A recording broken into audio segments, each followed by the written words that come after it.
சிந்து பைரவி இப்ரமும் ரொம்பவே கஷ்டப்பட்டுக்கிட்டு இருக்காங்க நம்மளுடைய ஸ்னேகா. ஏன்னா மறுபடியும் அவங்களுடைய காதலனை அவங்களுக்கும் அவங்களுடைய காதலுக்கும் கல்யாணம் எல்லாமே ஆகி முடிஞ்சிடுது.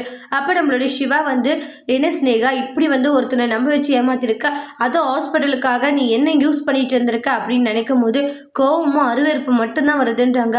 இந்த அளவுக்கு நீ என்னை ஏமாத்தி வச்சிருக்கல அப்படின்ற மாதிரி சொல்லிட்டு இருக்காங்க.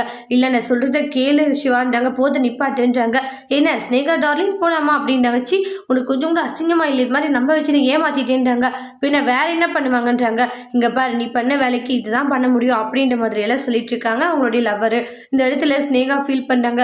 என்னுடைய வாழ்க்கையை இப்படி கேள்விக்குறியே போயிடுச்சு.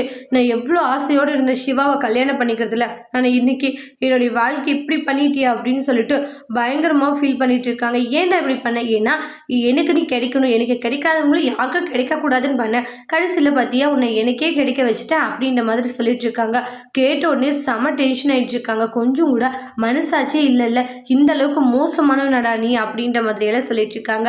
அதுக்கப்புறமா டாக்டரே உனக்கு கஷ்டமா இருக்க, எனக்கு என்ன கஷ்டம், அவ யாரை கல்யாணம் பண்ணிட்டு போனா எனக்கு என்ன வந்துச்சு, எனக்கு அதெல்லாம் பெரிய கஷ்டமே கிடையாது அப்படின்ற மாதிரி சொல்லிட்டு இருக்காங்க.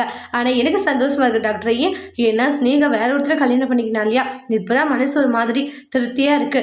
எங்க நீ அவளை கல்யாணம் பண்ணிப்பியோ அவ்வளவுதான் என்னை விட்டு தள்ளிடுவியோன்னு நினைச்சானே, இன்னைக்கு அப்படி எதுவும் நடக்கல அப்படின்னு நினைக்கும் போது மனசு ஒரு மாதிரி சந்தோஷமா இருந்துச்சு எனக்கு அப்படின்ட்டு ரொம்பவே ஹாப்பியா இருக்காங்க. இந்த இடத்துல சிவாவும் செம கியூட்டா சிரிச்சிட்டு இருக்காங்க.